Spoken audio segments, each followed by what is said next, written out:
Good evening, everyone. Hope everybody is doing fine. First of all, at the outset, I would like to thank Dr. Arun and the entire ISA Thrissur team for inviting us to talk on the most pertinent topic, that is COVID-associated mucormycosis. Everybody is talking about the mucormycosis, the ENT surgeons, the ophthalmologists, the dental surgeons, as well as the neurosurgeons. Hence, it is high time for the anesthetist to discuss COVID-associated mucormycosis as well because we are involved in the perioperative care. So today, I'm going to tell you the tale of these two pathogens and the implications to the anesthetist. We are going to cover this topic under two broad objectives. Firstly, we will try to understand why is everyone suddenly talking of mucormycosis and why is there an exponential rise in the post-COVID period. Is this true? If yes, we would try to explore why. And in the second objective, we will try to understand if anesthesia is any different for post-COVID mucormycosis. And then, of course, we are going to talk about the anesthesia concerns. As an anesthetist working inside the OT, one may wonder what is the need to know about the mucormycosis, because we have been doing mucormycosis cases even in the pre-COVID era. But my dear friends, today we are going to talk about mucormycosis with the backdrop of COVID-19. COVID-19 is something that has literally pulled the anesthetist outside the OT, not only in the COVID ICU, but to the wards, the fever OPD, etc. And we are no more the perioperative physicians. We also are the COVID physicians.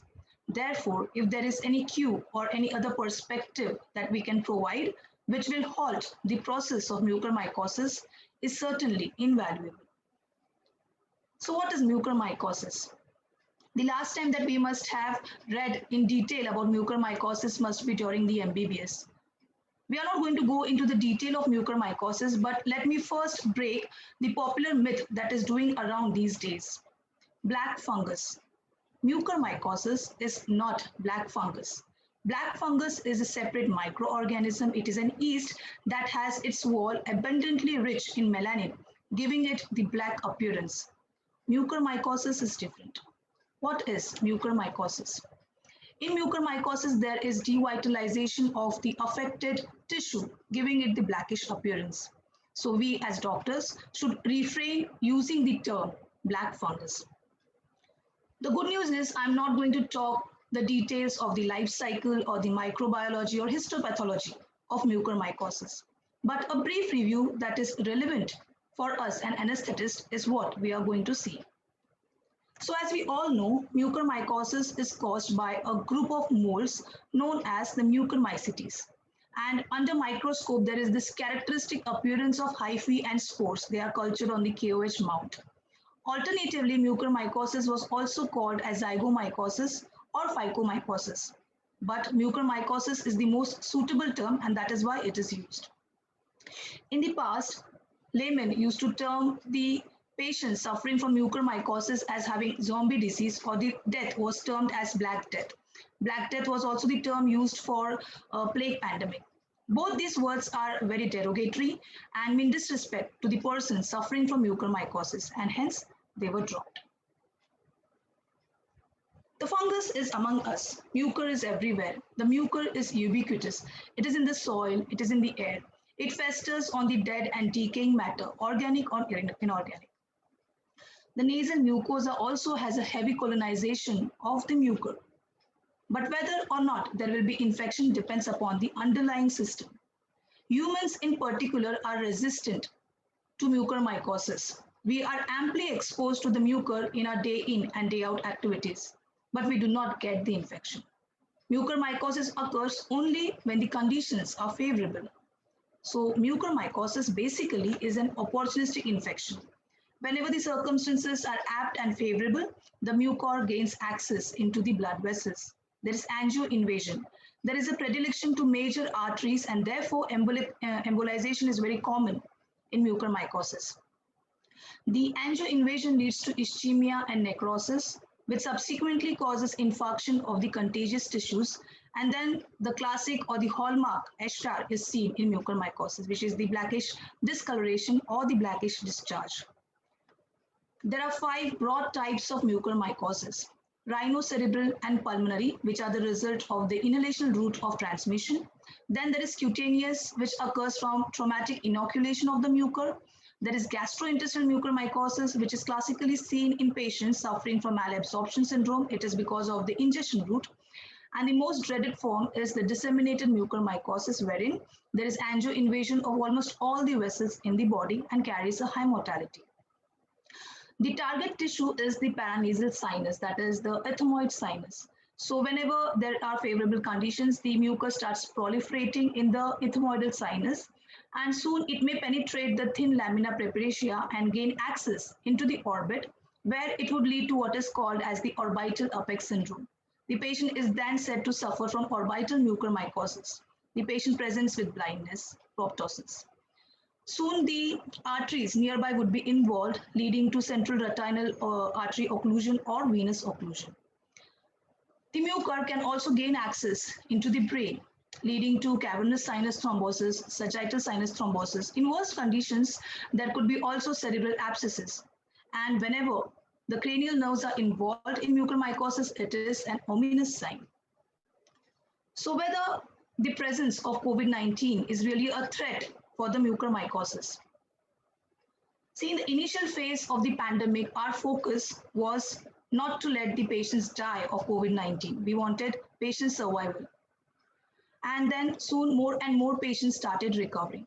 These recovered patients landed up in post-COVID syndrome.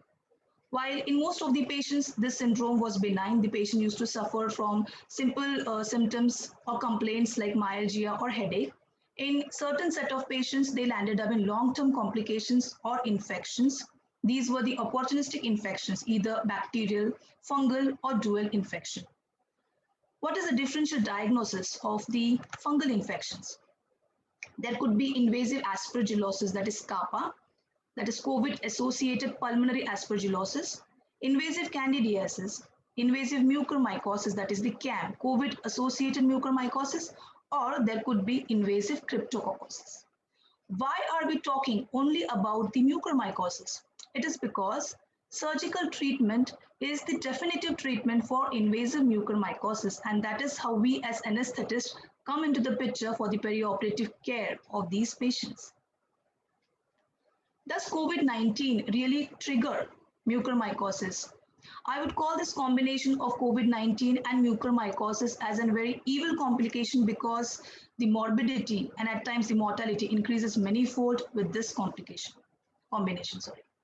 So let us see if COVID-19 really causes mucormycosis. What are the predisposing factors?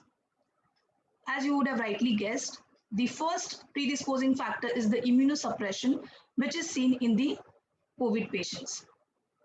The immunosuppression is in the form of altered immune response, ciliary dysfunction, cytokine storm, the thromboinflammatory response that ultimately leads to exhaustion of immune system, making these patients prone to develop any opportunistic infection. To add fuel to the fire, there are the corticosteroids, and mainly the methylprednisolone that is administered to patients suffering from COVID-19.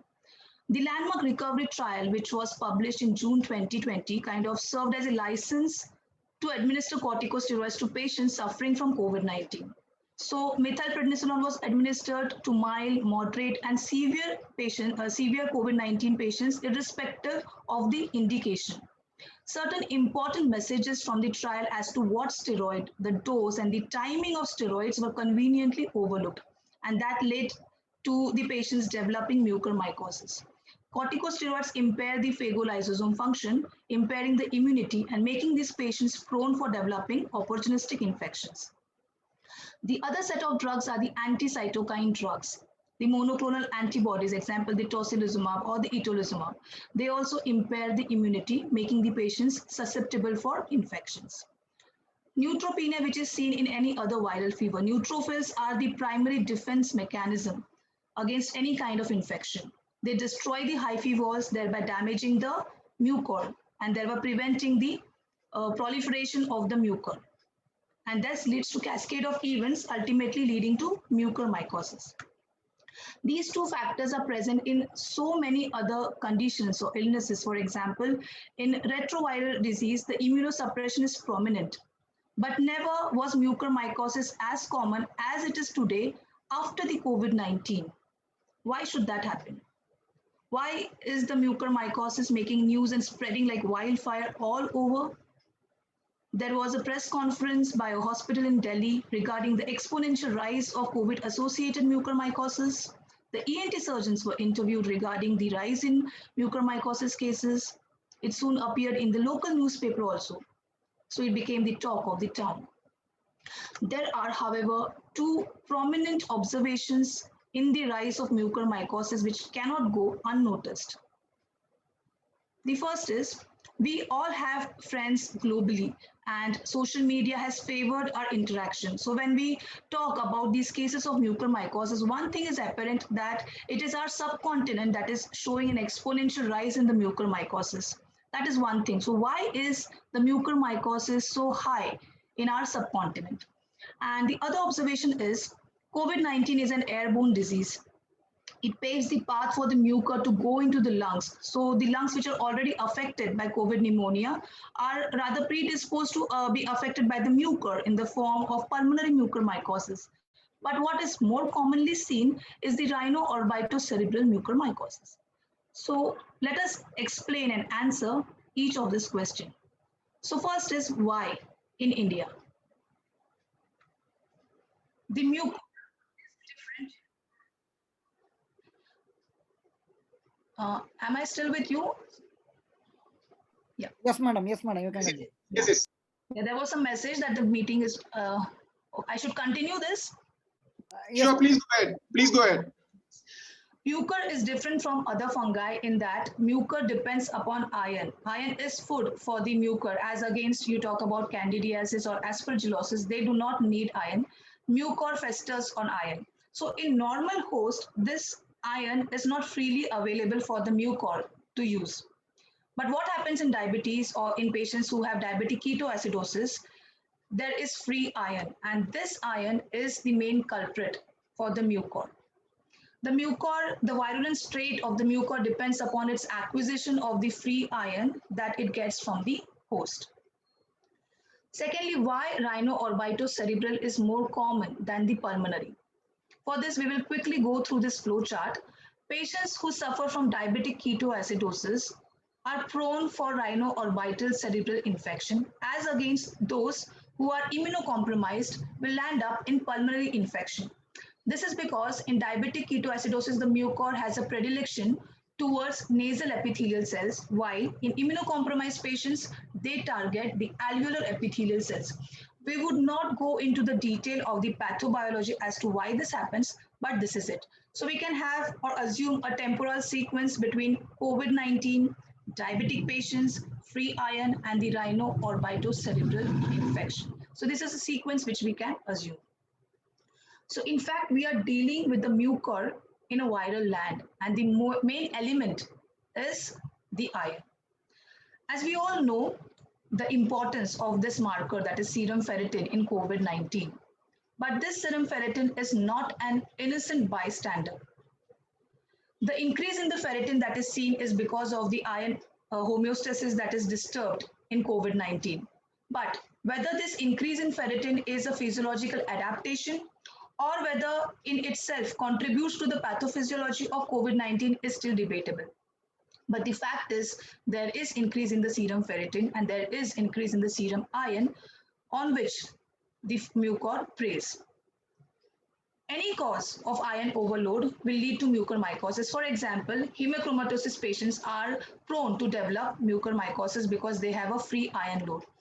In the initial phase of pandemic, there were researchers trying to correlate the susceptibility of a particular blood group to COVID-19. For example, they also found that group A is more vulnerable for COVID-19.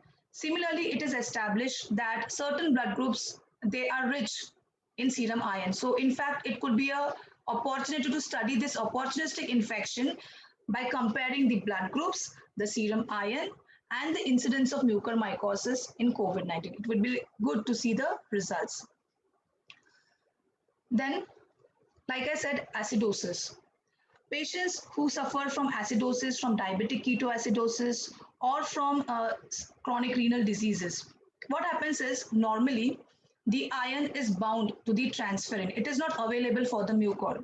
But with the acidosis, the ketone bodies, they temporarily disrupt this bond, disconnecting the iron from the transferrin. And thereby, more iron is now available for the mucor to use. And that is how it leads to mucormycosis. And therefore, in COVID-19 patient, acidosis has to be avoided. Hypoxia. Any kind of hypoxia, the happy hypoxia or the unhappy hypoxia in mucormycosis, the low oxygen level catalyzes or it causes the germination of the spores, leading to profuse growth of the mucor. Iron chelators. It would be logical to think that because it is the serum iron that is responsible for mucormycosis, why not give iron chelators? The prototype of iron chelator, which is deferoxamine, undoubtedly it is an iron chelator with respect to the host, but with respect to the mucor, it has an exactly opposite effect. What happens at the mucor end? The iron chelator, that is deferoxamine, forms a bond with the iron, and this bond functions as a siderophore. Siderophore is something that will deliver iron to the mucor. So the iron which was initially unavailable for the mucor to use is now freely available. And this will lead to disseminated mucormycosis. So any patient who is vulnerable for mucormycosis, if deferoxamine is administered, there will be disseminated mucormycosis. Hence, it is absolutely contraindicated. Disseminated mucormycosis carries a very high mortality of around 80%. Why not use antifungals as prophylaxis in patients suffering from COVID-19? But then, what antifungals would you use? If you use one antifungal, the other fungus would grow. For example, if you suspect aspergillosis and you give voriconazole, voriconazole itself is going to precipitate mucormycosis. It is contraindicated. If you think about amphotericin B, yes, it is a good broad spectrum antifungal, but it is not a benign drug. It is expensive, but it is not benign. It has its own set of complications. So at the most, you can use posaconazole in high-risk patients. But ICMR does not recommend antifungals as a prophylaxis. And then there are so many other risk factors which are thought to contribute to mucormycosis. Having said that, despite all this knowledge and theory, all this applies to the first wave of pandemic. In the second wave of pandemic, we have seen patients who do not have any of the risk factors and yet they are developing mucormycosis. Why should this happen? There is just one and only one thing common in all, which is the SARS-CoV-2, that is the virus itself. We can only speculate and we can rather wait for the evidence. Let us go to the second objective of our talk, that is COVID mucor surgery and the implications to the anesthetist. In the pre-COVID era, patients used to come for plain FES when they used to suffer from mucormycosis. Now, they are presenting with more mutilating surgeries, more disfiguring surgeries. The anesthetic challenges for mucormycosis are primarily fivefold. We have to discuss the hemodynamic instability, we have to address the difficult airway, bleeding tendencies, the concomitant amphotericin B therapy, and the sugar control. We will talk about the individual parameter in detail. Hemodynamic instability. Often these patients suffer from comorbidities. Diabetes is just one of them.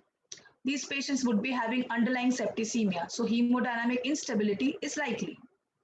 Difficult airway.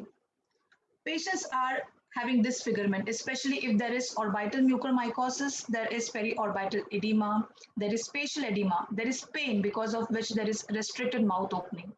The edema is not only limited to the external surface, there could be airway edema, there could be supraglottic edema,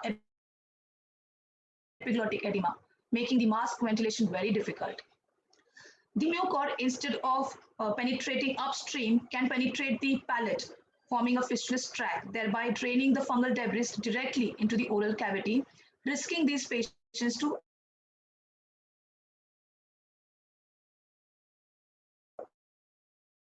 aspirate, coming under the category of difficult airway. Concomitant amphotericin B therapy. These patients are often put upon this medical therapy, and the complications of this drug have to be kept in mind.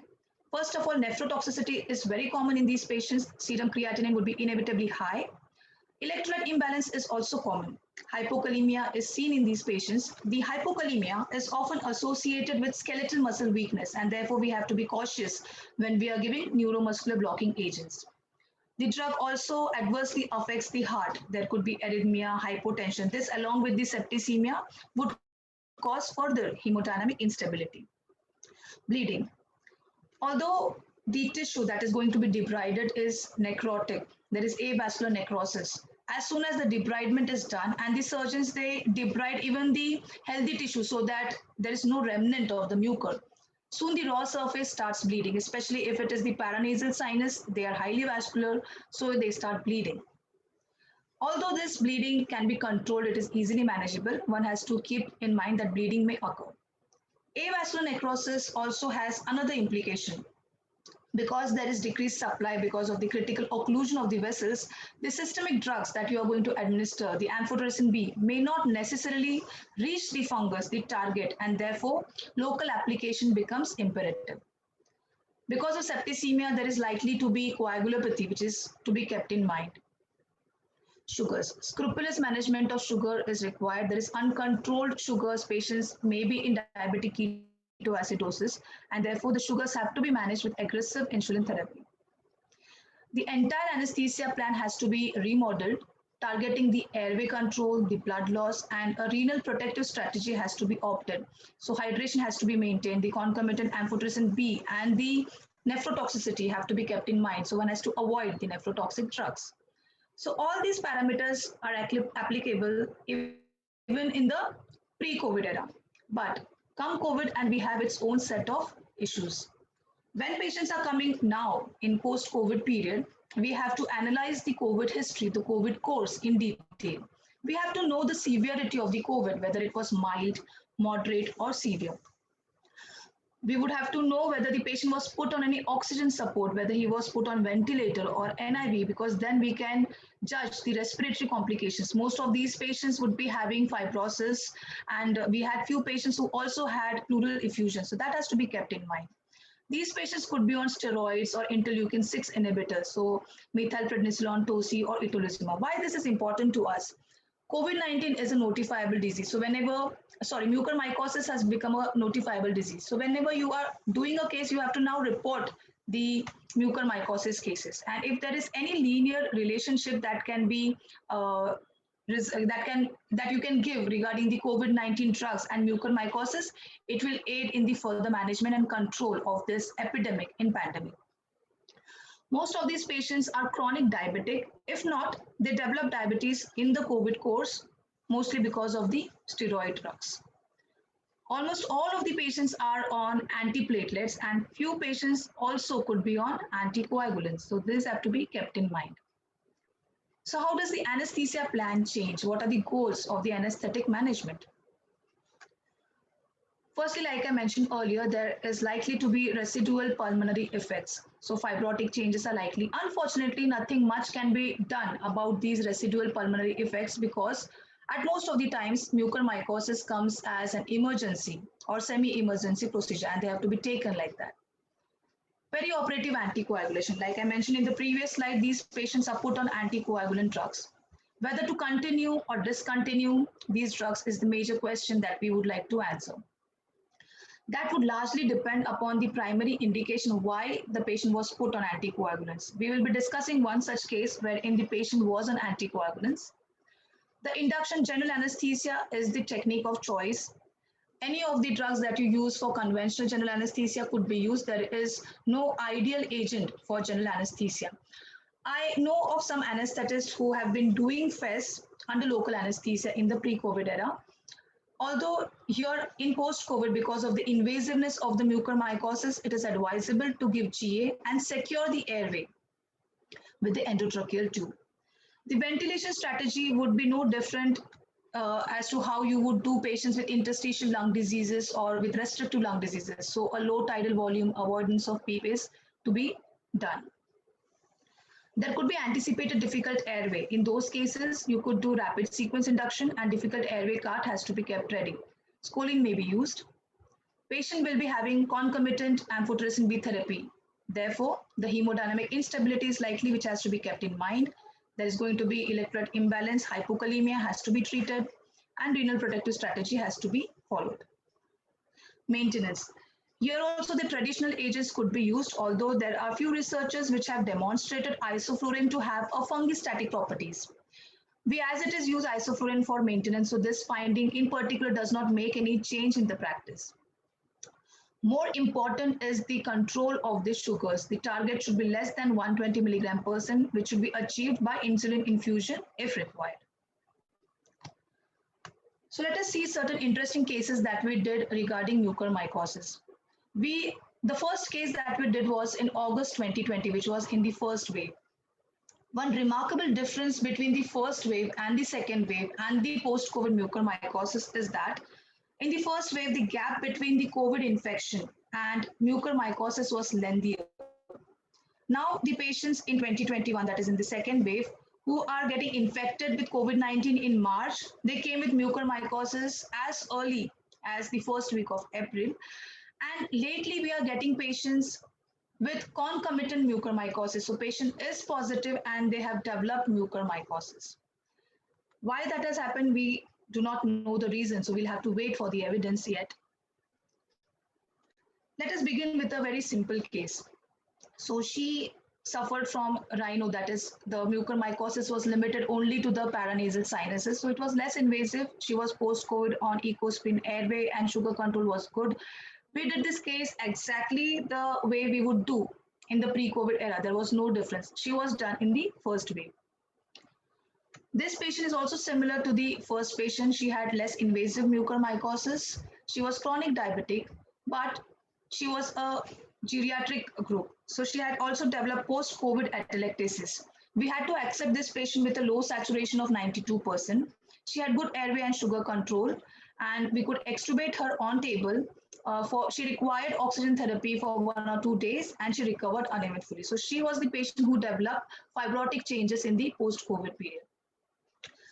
These two cases came almost in the beginning of the second wave. They both had rhino-orbital mucormycosis, so they had the facial disfigurement. The female patient was young. She developed diabetes during the course of her COVID treatment, and the male patient was chronic diabetic. Both were anticipated difficult airway. Both could be intubated with bougie-guided intubation by rapid sequence induction. Unfortunately, the male patient developed amphotericin B-induced nephrotoxicity. Both the patients were extubated on table, but the male patient, for him, ICU care had to be escalated because of the nephrotoxicity. Both of them recovered well and were discharged. This patient came in the emergency. He had got all his CT MRI reports and he came to the casualty.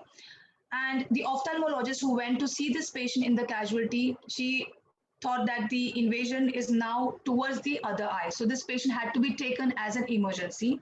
So no medical therapy, that is no amphotericin B, could be instituted in this patient. He was taken up in the OT, rapid sequence induction was done. He underwent FES and exentration of the eye. Post-operatively, he was put on ventilator, he was weaned off, and he was extubated and discharged. This patient also had rhino-orbital mucormycosis, but in the post-COVID period, he suffered from inferior cerebellar artery occlusion. This is probably the sequel of COVID-19 itself.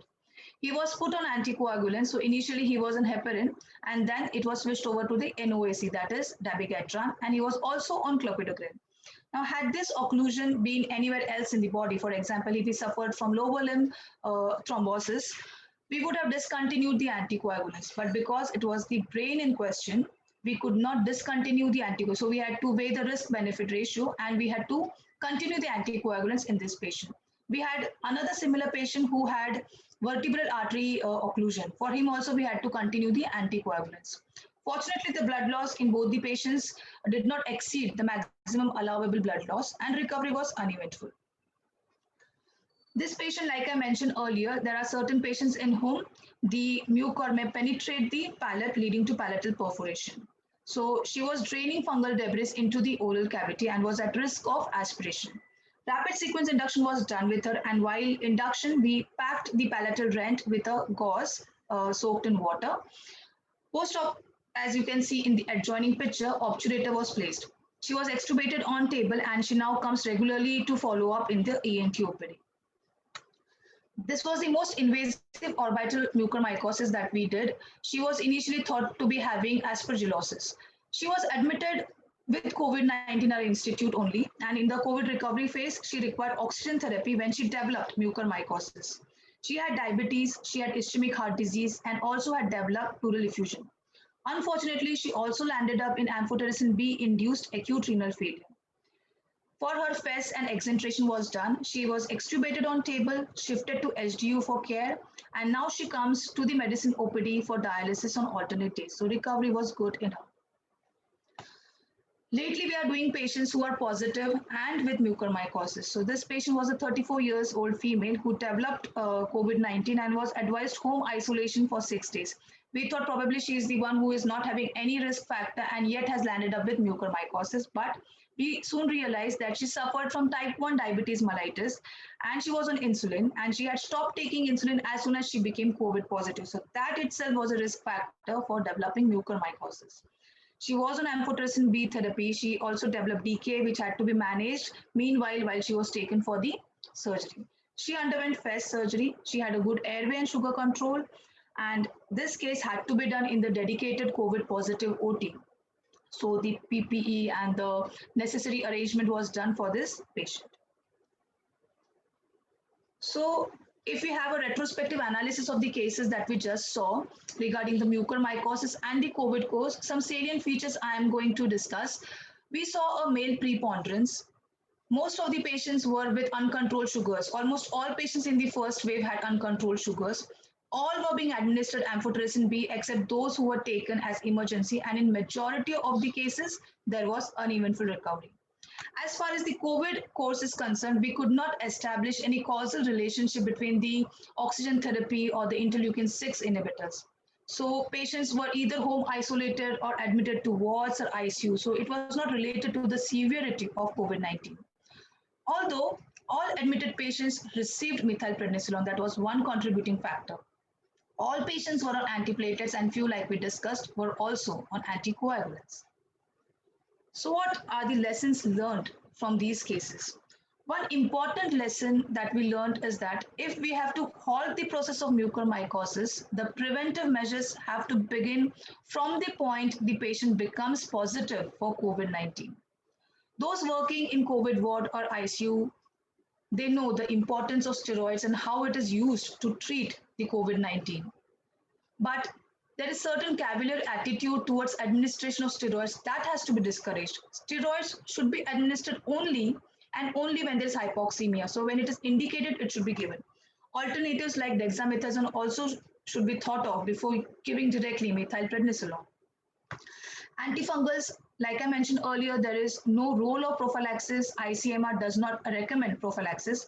But in high-risk candidates, for example, those who are on mechanical ventilation for more than 5 weeks or who have received methylprednisolone for more than 3 weeks or who are having uncontrolled diabetic ketoacidosis, these patients are considered high-risk patients for developing mucormycosis. In them, you could start the posaconazole therapy. Iron chelators, deferoxamine is an absolute contraindication. Do not think of giving it. Newer drugs like deferocyrox or deferapyron, they do not form the citrophore, so they do not make the iron available for the mucor, so they could be used. Is there any prophylaxis for COVID-19 associated mucormycosis? One important thing is that, first of all, we have to stop administering the indiscriminate use of antibiotics. That also predisposes the patients to mucormycosis. Secondly, hepcidin is studied for preventing mucormycosis in that it decreases the absorption of iron from the gut. Also, statins have shown promising results in preventing mucormycosis in the pre-COVID phase. So let's be hopeful there is some prophylaxis that can be used against mucormycosis.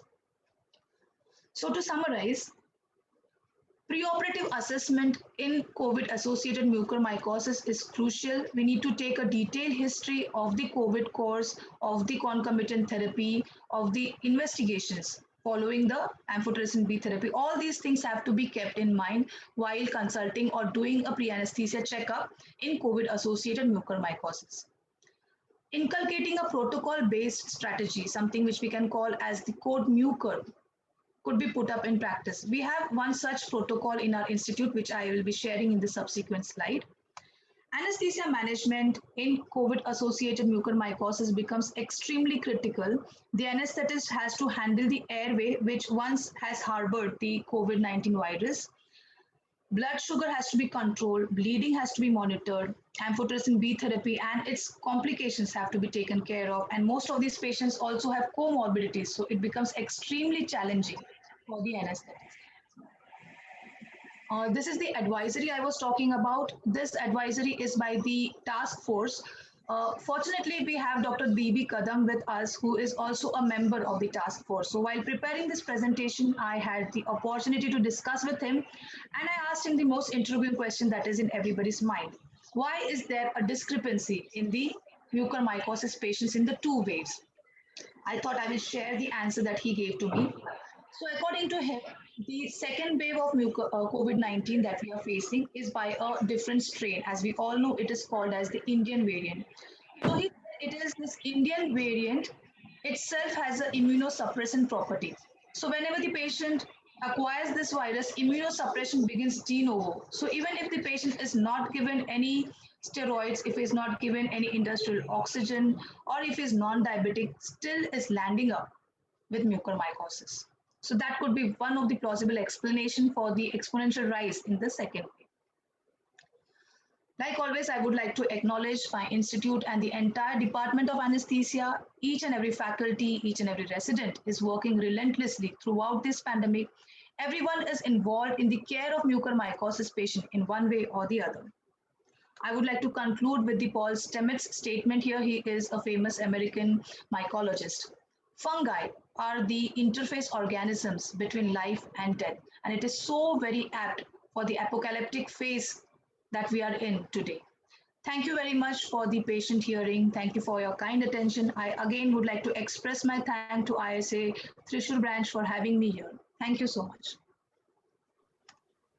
Thank you so much, Dr. Poonam. It was indeed a lucid presentation, an excellent backup given to all of us. I think we will take questions at the end of the session.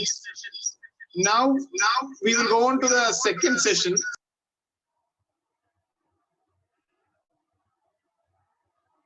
The second session will be on perioperative care for mucormycosis by Dr. Manisha Katkar. Dr. Manisha Katkar is the Chief Anesthesiologist and Intensivist at the Balwant Institute of Neurosurgery and Intensive Trauma Care, Solapur. She's been practicing for the last 25 years in Solapur exclusively in neuroanesthesia and critical care. She is the Honorary Associate Professor at Ashwini Sahari Medical College, Solapur, President-elect of the Maharashtra chapter of ISA, National ISA Coordinator, the Clinical Cultural Event, and Associate Editor of IJA. I wholeheartedly welcome Dr. Manisha Katkar to ISA Thrissur. Please continue with your presentation. Thank you. Thank you, sir, for a warm welcome.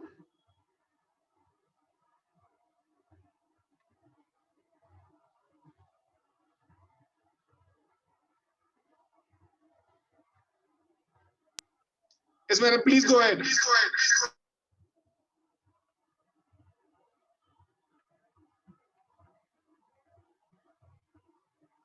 I hope all of you are able to see my slides. Yes, madam, you are audible. You're audible and your slides are visual. Thank you so much, sir. Respected office bearers of ISA Thrissur branch, Kerala, Honorable President Dr. Niveen sir, Honorable Secretary Dr. Arun Krishna, Treasurer Dr. Pisha Reddy, Governing Council Member Dr. Mukund, ISA Kerala City Branch Secretary, respected Dr. Binil, all the respected members of ISA Kerala and ISA Thrissur branch, and all the members who have joined this webinar. A very good evening to all of you. First of all, at the outset, I would like to thank the organizers for inviting me here on this prestigious dais of ISA Kerala. Greetings from Solapur, one of the dynamic branch of Maharashtra State Chapter ISA. We anesthesiologists are perioperative physicians. Yes, we are managing these cases, COVID-19 as well as COVID-19 associated mucormycosis in the OT as well as in the intensive care unit. And we are the proud frontline warriors. I will start from where Poonam ended her speech. Fungi are the interface organisms between life and death. These two diseases, COVID-19 and COVID-19 associated mucormycosis, has really created havoc. COVID-19 associated mucormycosis is associated with increased mortality and morbidity. The cost of the treatment is exorbitant, and because of increased number of cases, the availability of antifungal drugs has definitely reduced. These drugs are not getting available to all of us in the hospital setups. So these organisms, the fungi, are the interface organisms between life and death at the moment. I'm not going to go into the details as Dr. Poonam Godke has mentioned all these features in a very excellent way. But we all know that now fungi cause angioinvasion and there is a hematogenous dissemination causing various organ involvement. In next 15 to 20 minutes, mainly we will be discussing the rhino-orbitocerebral mucormycosis, which is caused by COVID-19. Can we call it as a pandemic in a pandemic? At the moment, it is epidemic. But with increasing number of cases, almost more than 11,000 all over India, really, this is a very worrying situation. This black fungus has increased, has definitely higher number of cases in the second COVID wave. And the increasing incidence of rhino-orbital cerebral mucormycosis in the settings of COVID-19 in India has become a matter of immediate concern. There has been exponential increase in the incidence that is synchronous with soaring second wave of COVID-19. Various states have reported this black fungus infection in COVID-19 patient. And recently, Kerala has also declared mucormycosis as a notifiable disease.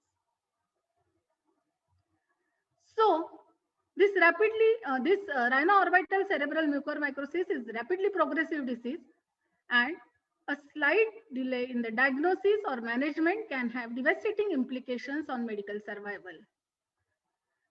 The management definitely should have a high index of clinical suspicion. Diagnosis should be confirmed immediately, and once even you suspect that this patient is having mucormycosis, consider this as a medical emergency and initiate the medical line of management aggressively. Do not wait for confirmation of diagnosis.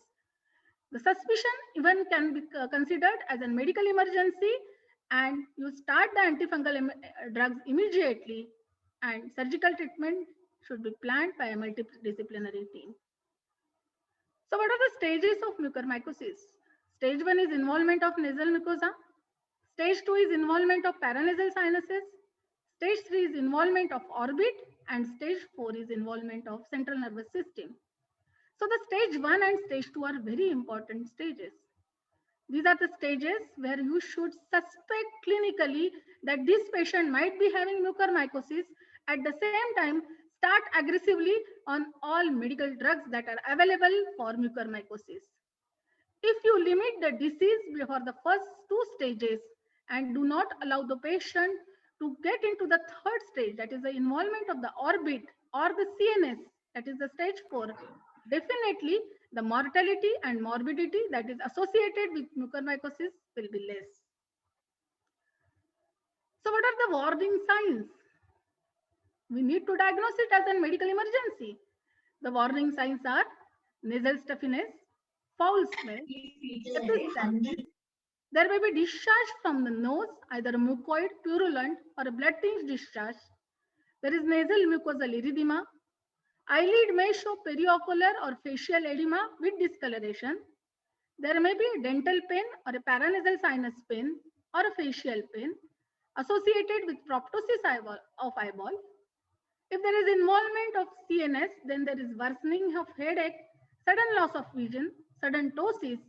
There might be restriction of ocular movements, diplopia, and this may be associated with fever, altered sensorium, paralysis or paraplegia if there is CNS involvement like cavernous sinus thrombosis, and patient may get focal seizures.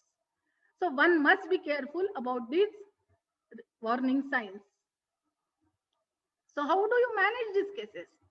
Whether it is a probable ROCM or a proven rhino-orbital cerebral mucormycosis, the treatment should be started immediately. If there are typical signs and symptoms in the clinical settings of concurrently or recently treated COVID-19, if the patient is diabetic, if the patient is on immunosuppressants, if the patient has received systemic steroids or immunosuppressants like tocilizumab, if the patient is mechanically ventilated or received supplemental oxygen during the treatment of COVID-19, consider that if he has a dental pain or swelling or paranasal sinuses or pain over paranasal sinuses, that this may be a probable rhino-orbitocerebral mucormycosis. And diagnosis can be confirmed by nasal endoscopy, confirmation on direct microscopy, culture, histopathology.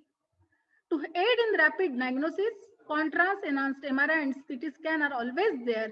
So consider this is as a medical emergency, diagnose by the warning signs, do appropriate investigations like MRI or CT scan imaging, and start antifungal treatment as early as possible.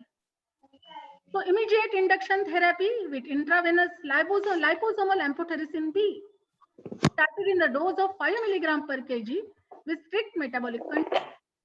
If there is involvement of sinus or cavernous sinus thrombosis, CNS involvement is there, then you can give a dose of 10 mg per kg of liposomal amphotericin B. This is a costlier drug. This is not available at the moment at many of the hospital setups. So conventional amphotericin, that is amphotericin B deoxycholate, can be given in the dose of 1 mg per kg per day. Monitor renal functions and potassium levels. If amphotericin is not available, which is the situation at the moment in many of the states, then drugs like IV isavuconazole 200 mg 3 times a day can be given on day 1 and 2, and 200 mg OD can be started on day 3. Or IV posaconazole 300 mg BD can be given on day 1, and 300 mg OD can be started from day 2. 10 days back, amphotericin B was not available in Maharashtra at any of the private setups. So we had used IV posaconazole in few of the patients. It is also costlier, also associated with renal toxicity. Prepare the patient for the surgical intervention as early as possible. Control the blood sugar and prioritize the surgery. So how does amphotericin act? Amphotericin binds to an receptor in the cell wall membrane. It enters the cell, causes pores in the cell wall membrane, and this causes leakage of monovalent ions like sodium, potassium, hydrogen, and chlorides, and this leads to subsequent cell death. So what are the other drugs along with amphotericin? Liposomal amphotericin B, conventional amphotericin, isaconazole and posaconazole.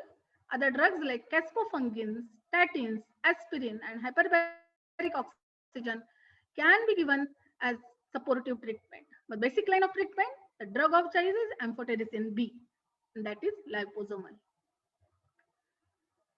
One must know the toxicity of amphotericin B because many of these patients who are coming to ICU as well as in the operation theater might be having toxicity of amphotericin. It is very easy to remember. Remember the word amphotericin B. The toxicity and side effects are anemia, muscle spasms, thrombophlebitis, 3H, headache, hypotension, hypokalemia, thrombocytopenia, emesis, encephalopathy, respiratory stridor, fever, chills, anaphylaxis, most important, nephrotoxicity and bronchospasm. Amphotericin causes acute kidney injury by distal renal tubular acidosis and also by hypokalemia that occurs due to renal potassium and magnesium wasting. So one must remember that amphotericin B is associated with significant nephrotoxicity. The guidelines that has been given by European Confederation of Medical Mycology strongly recommends an early complete surgical treatment whenever possible in addition to systemic antifungal treatment. So starting only medications or starting only medical line of treatment will not suffice. We need to start the surgical treatment as soon as we optimize the patient for surgery and anesthesia.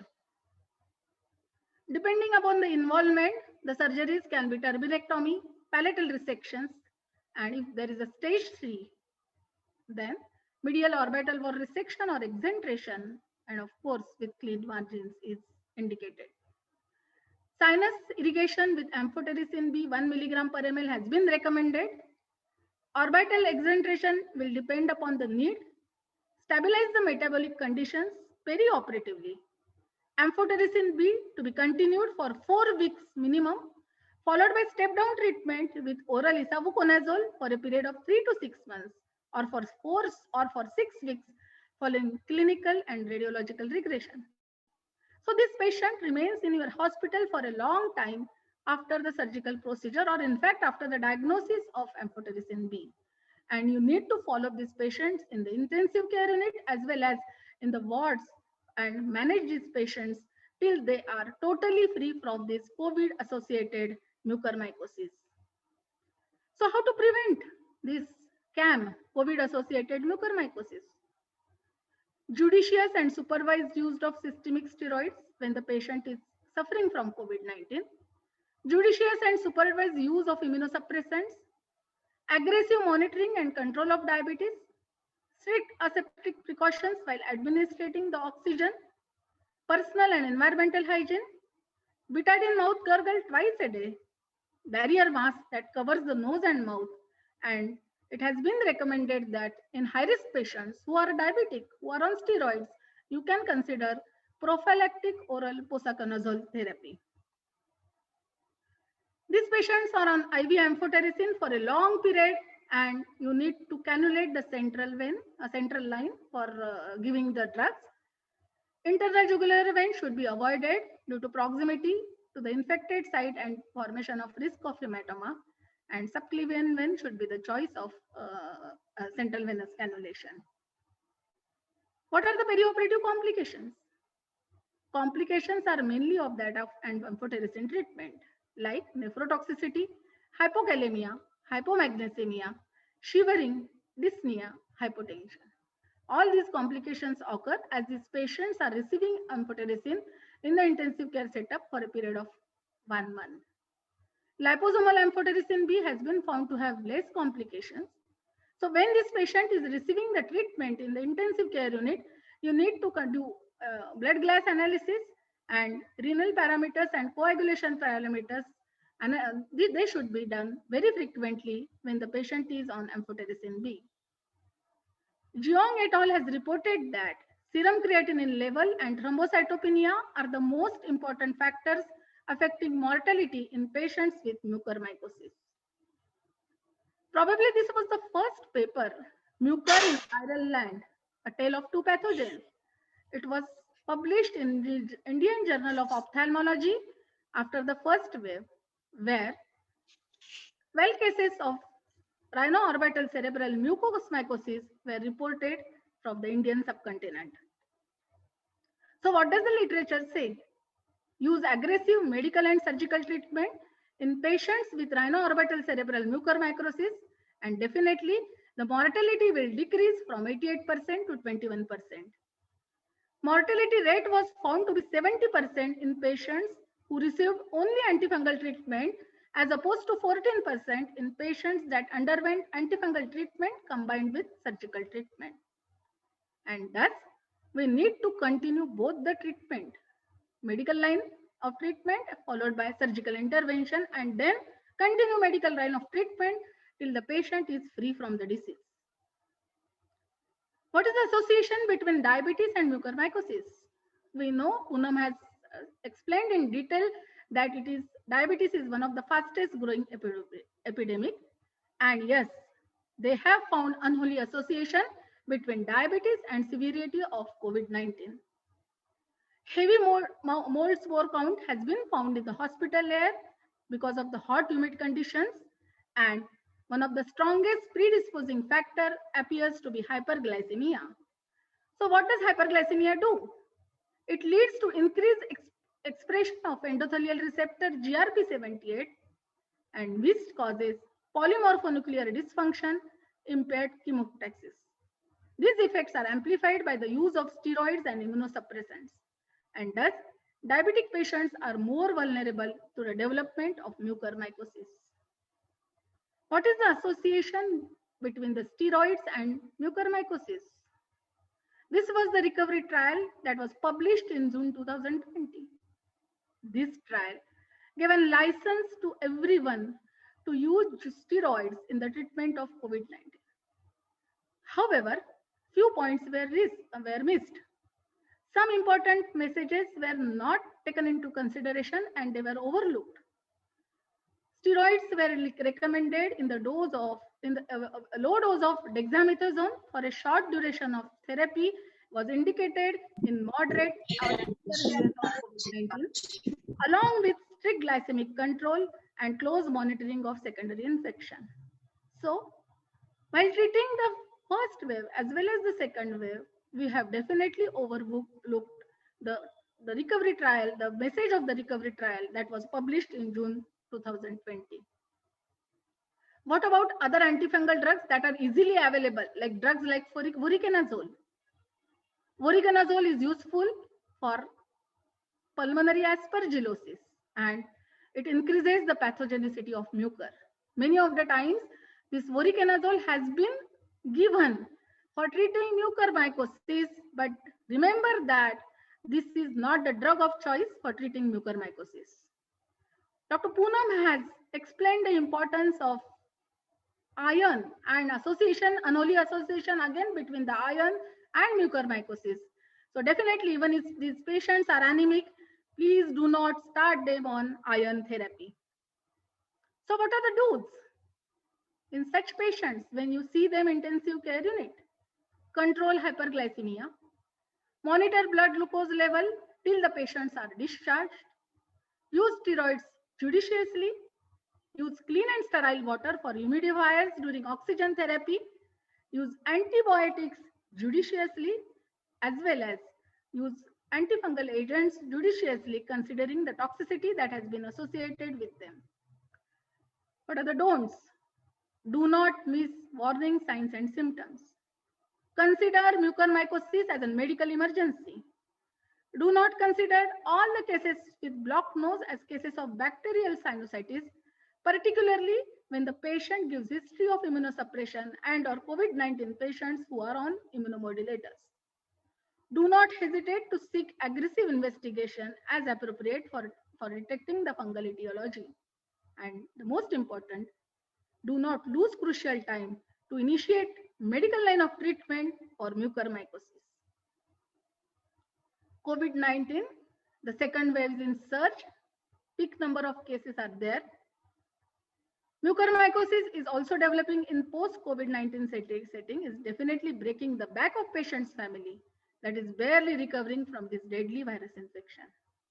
This scenario is nothing short of recovery from the frying pan into the fire. Drugs at the moment are no longer available in the market as per the Kerala hospitals. So with this red mark and with this red message, I again thank the organizers for inviting me here on the prestigious dais. Red is the color of symbol. It has a symbolic meaning which includes life, health, vigor, courage, love. It represents happiness, vitality, good luck, success, and good fortune. I pray Almighty to save mankind from both these microorganisms, fungi, as well as this virus, and normalize our life as early as possible. Thank you very much. Thank you, President SKB. Thank you, ISA Thrissur branch. Thank you, Manisha madam. Excellent presentation, and Thrissur ISA is privileged to have you here today evening. Thank you so much once again. And now,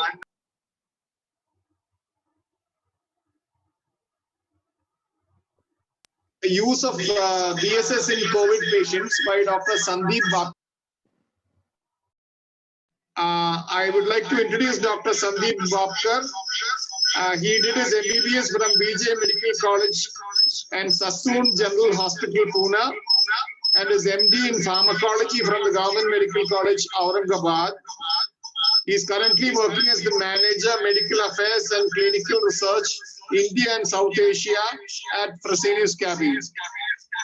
He was previously the Medical Advisor to Abbott India, Boehringer Ingelheim, and he was also the Assistant Professor of Pharmacology at Government Medical College, Aurangabad. Over to you, Dr. Sandeep, and welcome to Thrissur. Thank you so much, Dr. Naveen. First of all, good evening, everyone. Thanks for joining in today. I take this opportunity to express my gratitude towards ISA Thrissur branch and ISA Kerala branch for having me for this wonderful evening. The eminent speakers and eminent attendees for attending this meeting. Is my screen visible? If anyone can confirm, please. Yes, you are. You are. Okay, fine. Thank you so much, Dr. Naveen.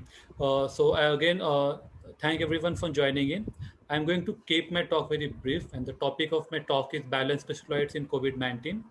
So what is the data in the time of COVID-19 and what's being said in the guidelines, and what is the rationale behind these guidelines, and what physiological principles that we should remember at this time of COVID-19 that I'm going to emphasize upon.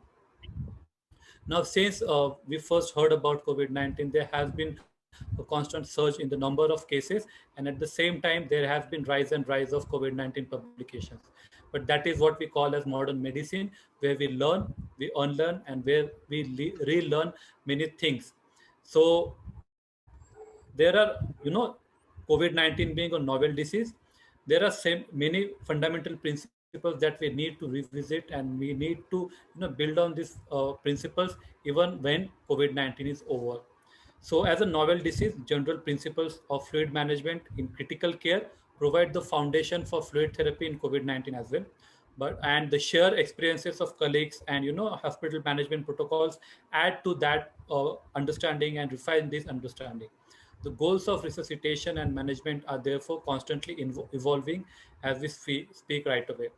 A particular challenge in COVID-19 cases is that patients present at different stages of their illness. Sometimes patients who are admitted later in the course of illness may be hypovolemic due to increased losses from fever and tachypnea. There could be insensible losses as well. So most cases primarily present with respiratory symptoms, but gastrointestinal symptoms such as vomiting and diarrhea are also common.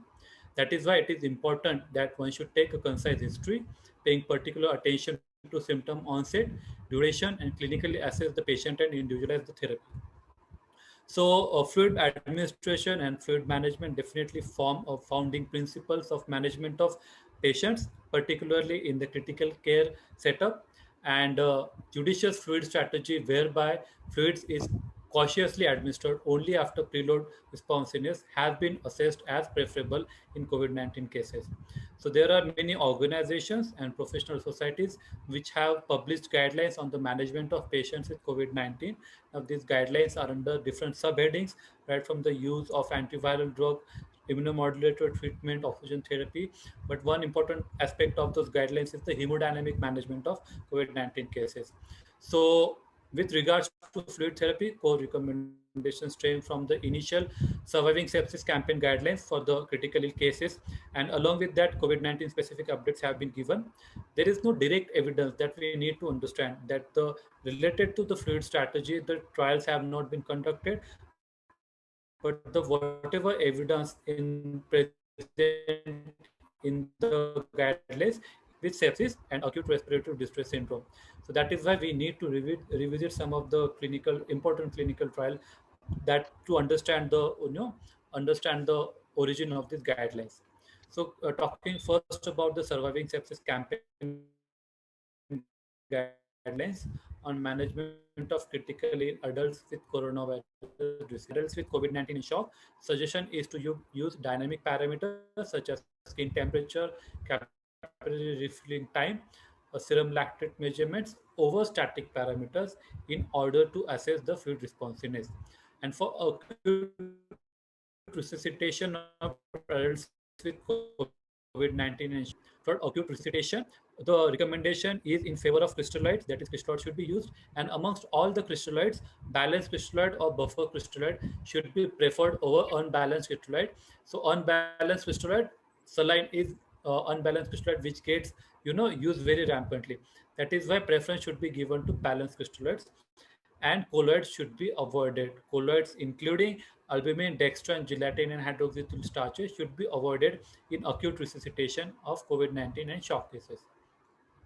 So WHO guidelines have also highlighted some of the points. That is, patients with COVID-19 and respiratory failure should be treated cautiously with IV fluids, especially in the settings with limited availability of mechanical ventilation. Use of a conservative fluid management strategy without tissue hypoperfusion. For ARDS patients without tissue hypoperfusion should be added to. And in resuscitation for septic shock in adults, 250 to 500 ml crystalloid fluids as a rapid bolus in the first 15 to 30 minutes should be given, and signs and symptoms of fluid overload should be assessed after each bolus. If there is no response to fluid loading, or if the signs of volume overload appear, then reduce the amount or discontinue fluid administration. Consider dynamic indices of fluid responsiveness, and do not use colloids, and preference should be given to isotonic solutions, and hypotonic solutions are less effective at increasing intravascular volume. Next is the UK Joint Anesthetic and Intensive Care Guidelines. Some of the points are the same. One point that I would really highlight here is the balanced electrolyte solutions should be preferred to 0.9% saline and colloids. International Fluid Guidelines, International Fluid Academy best practices recommendation talk about assessment of fluid balance on admission and on a daily basis with calculation of cumulative fluid balance, assessment of fluid and electrolyte requirement using combination of clinical judgment, vital signs, and chart records, and use of cardiac output monitors such as ultrasound to assess fluid responsiveness. For resuscitation, do not use colloids. Preference should be given to balanced crystalloid solution, and assess for presence of shock, hypoperfusion, and assess fluid responsiveness. Monitor continuously mean arterial pressure and cardiac output. Assess for the presence of fluid overload, that is 10% increase in body weight or volume excess from baseline, and use combination therapy of diuretics if fluid overload is detected. Maintenance fluid, if the patient is eating and drinking sufficiently, maintenance fluid is not required. Then, in addition, patients requiring IV fluids for routine maintenance alone, initial prescription should be restricted to use of balanced steroid, and amount should be 25 to 30 ml per kg per day. And for if the patient is showing symptoms of ketosis, then starvation should be limited.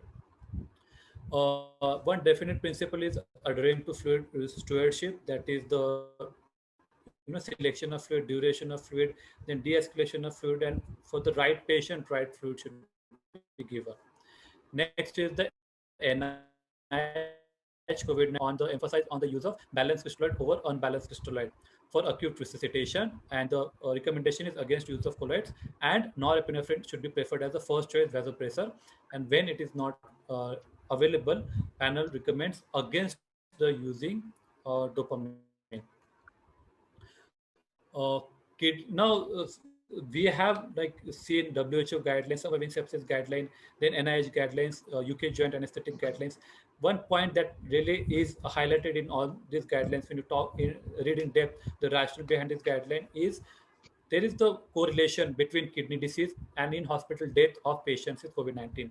And as the prevalence of COVID-19 has been increasing, the chances of kidney abnormalities and chances of occurrence of proteinuria, hematuria, acute kidney injury, elevated serum creatinine, elevated blood urea nitrogen, these findings have also seen to be increased.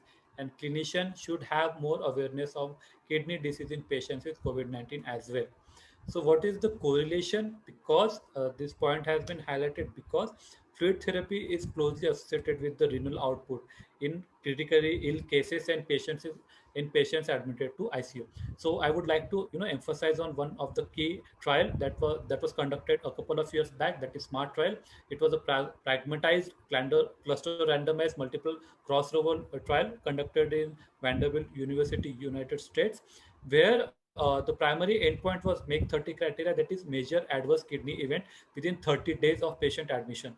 So the primary endpoint looked at the in-hospital mortality before 30 days, requirement of new renal replacement therapy in the form of dialysis or kidney transplant, and overall persistent renal dysfunction in the form of persistent creatinine elevation. So around 15,000 patients were enrolled, and the findings of this study was make 30 criteria was more favorable for balanced steroid. That means there was 1.1% reduction in any kind of kidney damage in patients receiving balanced steroid as opposed to patient receiving saline. So patients using balanced steroid had a 1.1% absolute significant decrease in MIC30, and replacing saline with balanced steroid might prevent one patient among every 94 admitted to ICU from requirement of renal replacement therapy, persistent renal dysfunction, or from death. Also, in hospital mortality was also reduced, and the hospital-free days were also more with balanced steroid as compared to saline. So after the publication of this trial, a lot of discussion went on in many of the forums and conferences, and these points were discussed. And recently, there has been a subgroup analysis focused on medical ICU cases. So 1,641 patients admitted to medical ICU with the sepsis diagnosis were again randomized and evaluated. So from the SMART trial, this subgroup analysis addressed the norepinephrine requirement in the patient receiving either balanced steroid or saline. And the finding was that compared to balanced steroid, there was higher requirement of dose of vasopressor in patient receiving saline. So that was one of the finding, and patients in balanced steroid group received lower doses of vasopressor than in the saline group.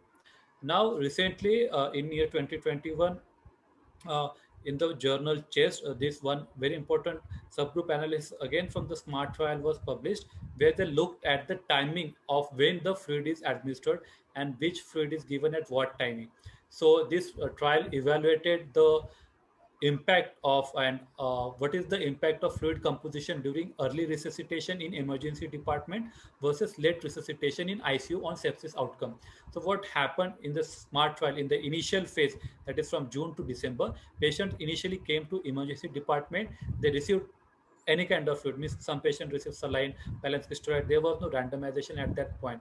But when patient went to ICU and their randomization was given, then patient received either balanced steroid or saline. So we have two groups, that is ICU only period and ED and ICU only period, and we have two groups receiving balanced steroid or saline. So this trial, this subgroup analysis compared outcomes in patients with fluid choice controlled only in ICU, that is ICU only period, versus those for which fluid choice coordinated between emergency department and ICU. So the finding, as you can see from the graph here, that balanced steroid group 30 days mortality in hospital mortality was less if the balanced steroid was given at the first chance when the patient is given any kind of fluid. That means during the emergency department presentation. So effect of balanced steroid versus saline on mortality was greater for patients with sepsis when fluid choice was controlled during ED and ICU resuscitation versus in the ICU resuscitation only. So act early, choose the right fluid at the earliest time to have that outcome, favorable outcome for the patient. So some of the physiological principle I would just like to reiterate here. So what is wrong with saline? First very important point is that, as we all know, saline is composed of sodium and chloride. That's it. So there is 154 millimole per liter of sodium and equal amount of chloride. What happened is that when we compare that composition with the human plasma electrolyte composition, there is 50% more concentration of chloride as compared to human plasma. And in addition to that, other electrolytes such as calcium, magnesium, potassium, and very importantly, buffer system is, to maintain pH balance, it is absent in saline. Also, there is supraphysiological chloride levels. So the outcome of this is that there is hypochloremic metabolic acidosis, which the patient develops when they receive large amount of fluids. And in ICU, in critical ill cases, the fluid requirements also increases, and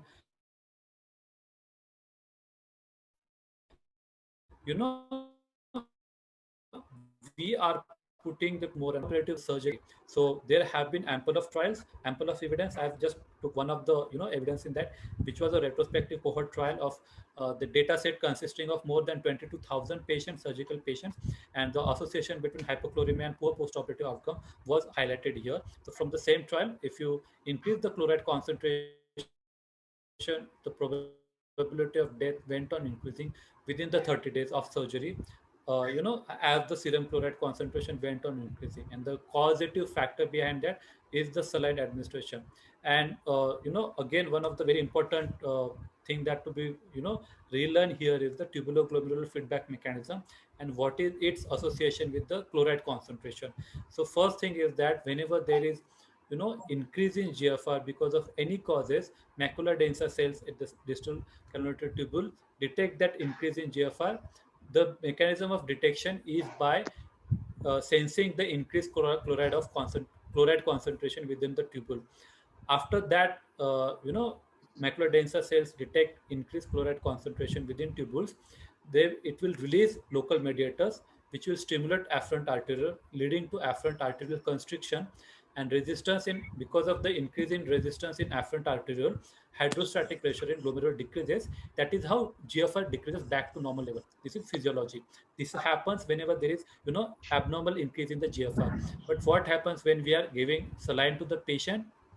Because of the supraphysiological chloride concentration, even though GFR is normal, because increased chloride load is reaching macular densa cells, it will detect that as increased GFR, and in the compensatory mechanism to bring back GRF to normal, GFR to normal, it will lead to afferent arterial constriction. So the outcome will be there will be decreased GFR, there will be decreased renal blood flow, there will be decrease in the urine and sodium output. So these are the correlating factors, how saline leads to hypochloremia, how hypochloremia leads to kidney damage, how kidney damage alters the perioperative outcome, alters the outcome of patient admitted to ICU and with the critical ill cases. So what should be the ideal crystalloid solution? So the point about adding different electrolytes started way back when ringos lactate, ringos acetate were introduced. But latest generation, what we can say, most literature available is on calcium free balanced crystalloid such as Cabalite, which is one of the Fresenius Kabi product, where the calcium-free balanced crystalloid contains all the electrolytes in the nearby same composition as that of human plasma. The precursor to bicarbonate are in the form of acetate and gluconate. It provides added advantage that serum lactate level does not fluctuate, and we can use serum lactate as one of the biomarker, one of the markers to look for the patient improvement. And also it is calcium free, so blood coagulation is not altered in any way. So pH, osmolarity are also very similar to human plasma. So these are the advantages of calcium-free balanced crystalloids such as Cabalate, and these provide alternative and these provide better patient outcome as compared to saline. So to summarize my talk, general principles of fluid management in critical care provide the foundation for fluid therapy in COVID-19. And it is very important to take concise history, clinical assess the patient, and individualize the therapy depending upon the patient condition. Several guidelines have published, and these guidelines mentioned about the management of patients with COVID-19.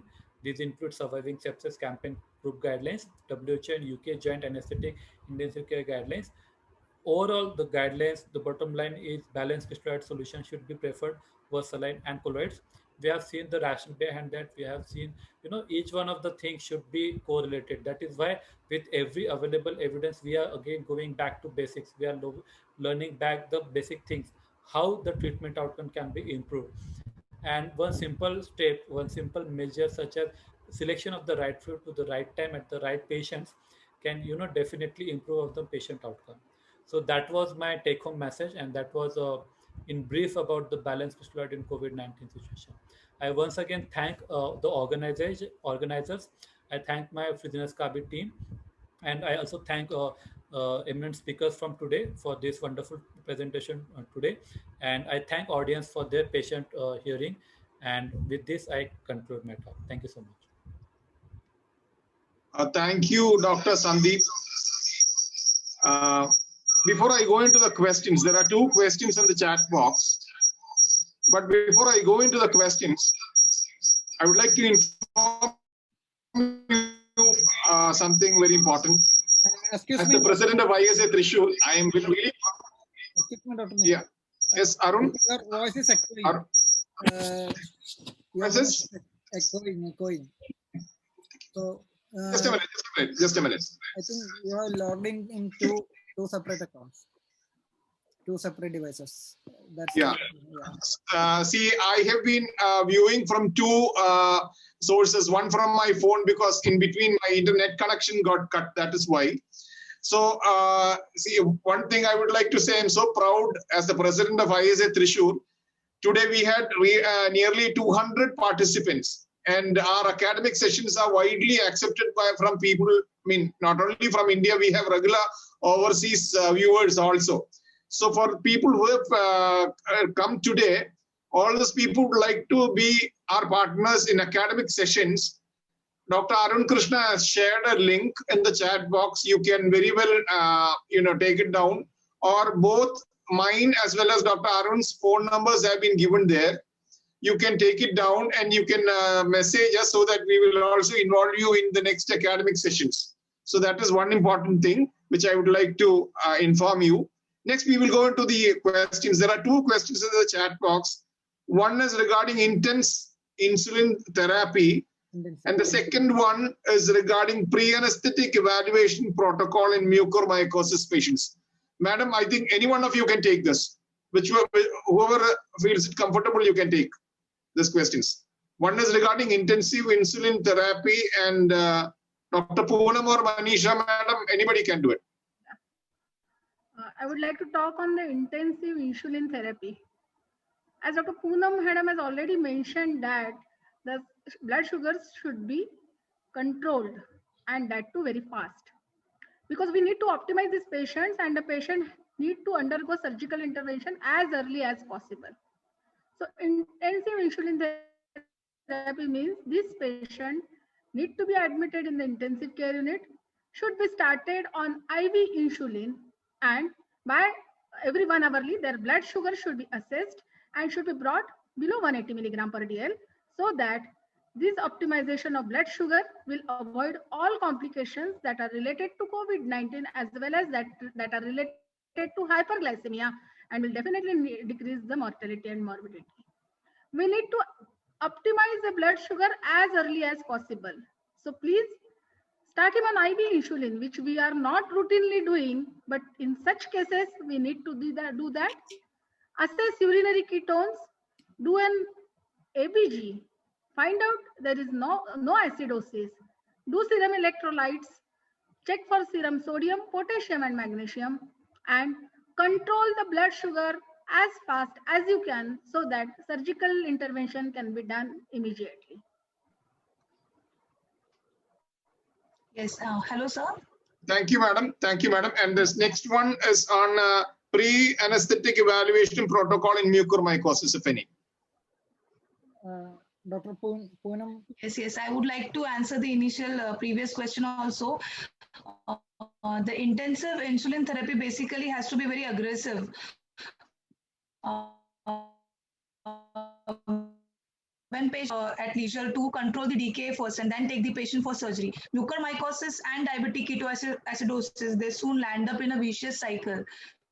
So you have to control the sugars aggressively and prepare the OT meanwhile to take the patient also. So what we do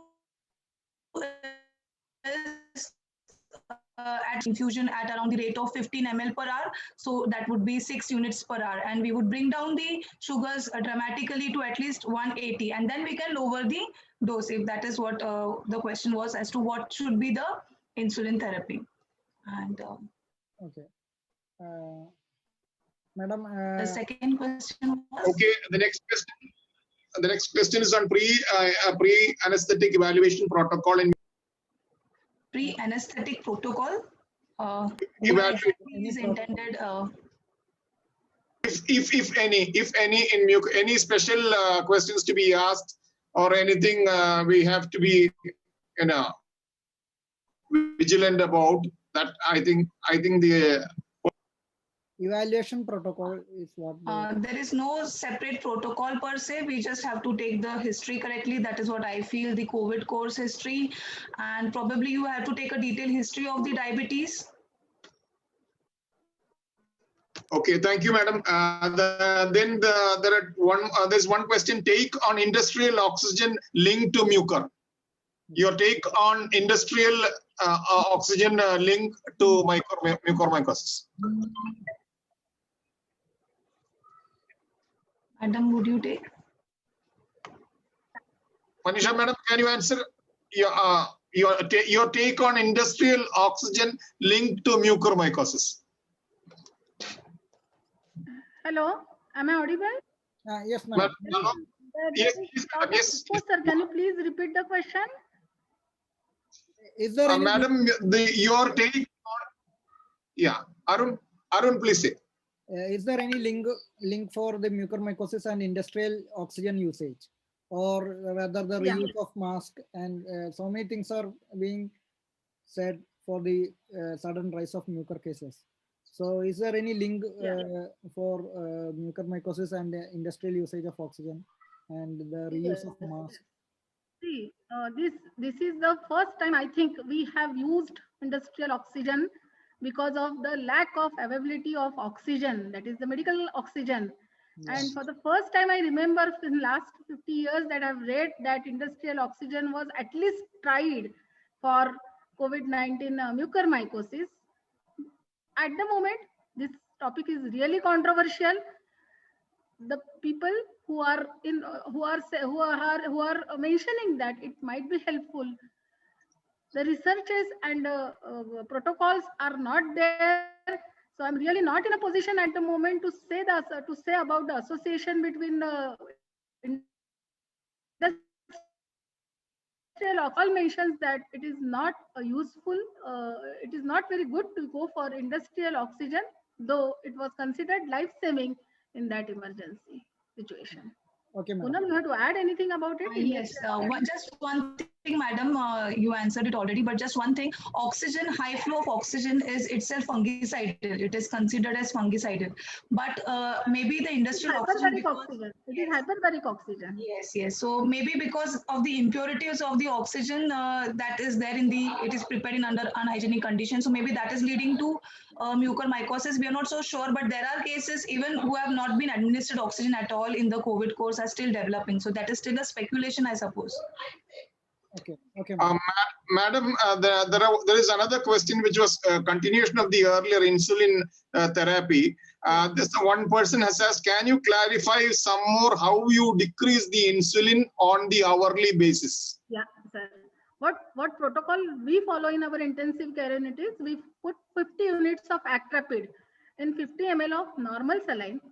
Start insulin according to the we start this with a syringe pump, and then we use the sliding scale.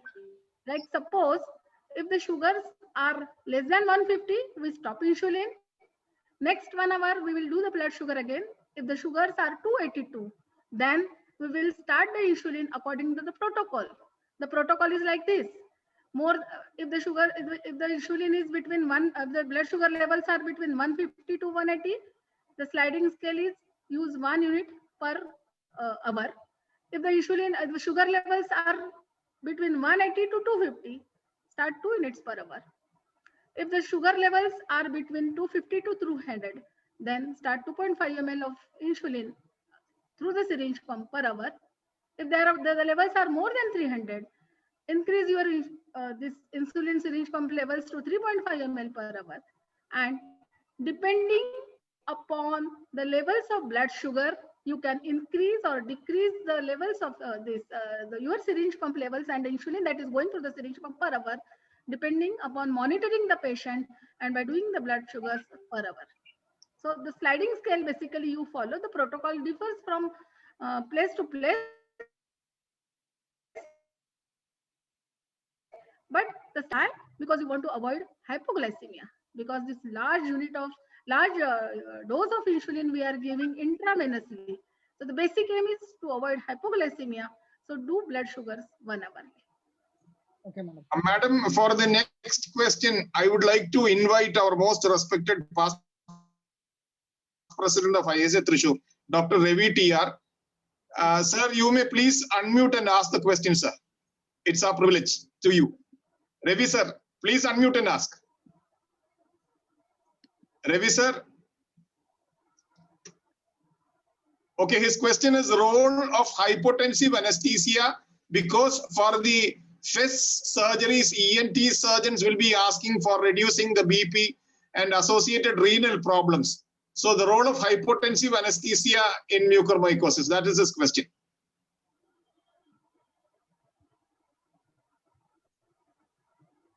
Poonam, madam? Yeah, yes, sir. Yes, madam. Please answer. Please answer. No, would you like to answer? I missed the question actually. Please answer, madam.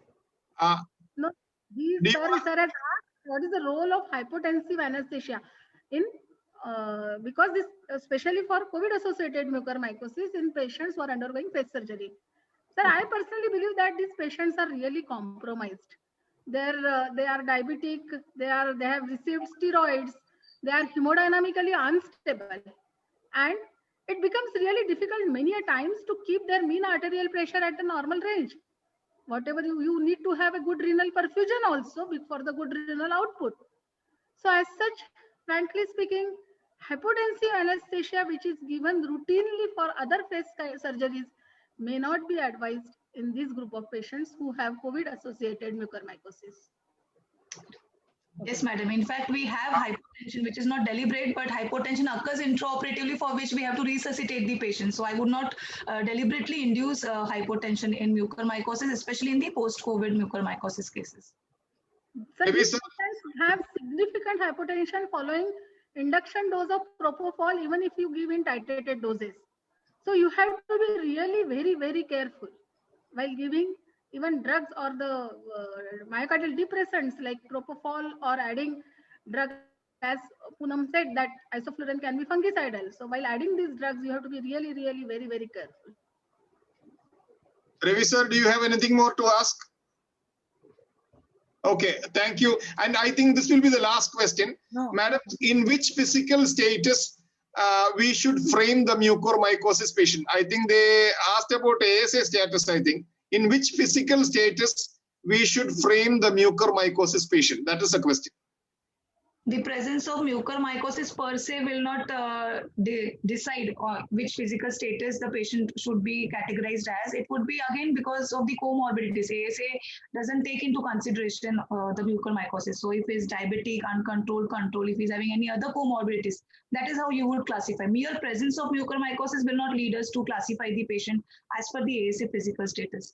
Of course, you would add an E because generally mucormycosis patients come as emergency and semi-emergency. Okay. Thank you. What would the effect of amphotericin be in non-depolarizing muscle relaxants? The non-depolarizing muscle relaxants are basically metabolized through liver, many of them, excluding the atracurium and cis-atracurium, and they are excreted through kidneys. And if the renal parameters are raised, patient is already on immunosuppressants, steroids, then definitely the action of muscle relaxants will be prolonged. So we have to consider that also. But not as such because of amphotericin, because of kidney problems, because of raised renal parameters. Dr. Mahesh Babu, do you have anything to ask? Dr. Mahesh? Yes, sir. It is the amphotericin prolonging the blockade or the renal failure prolonging the blockade?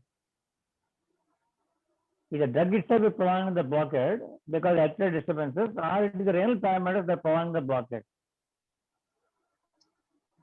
So you are not audible proper, sir. Could anybody understand what he was asking? I'm sorry, sir.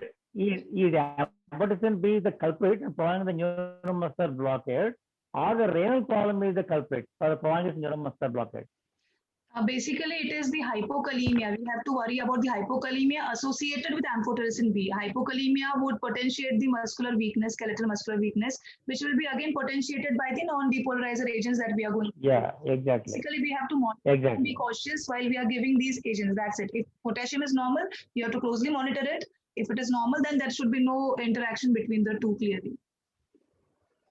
Thank you, sir. Because we're getting the problem, ma'am. The issue from we are getting delayed recovery of amphotericin B. Yes, yes. So you have to be very cautious. Yeah. Thank you, sir. Thank you. Thank you very much. Any more questions? Any more questions?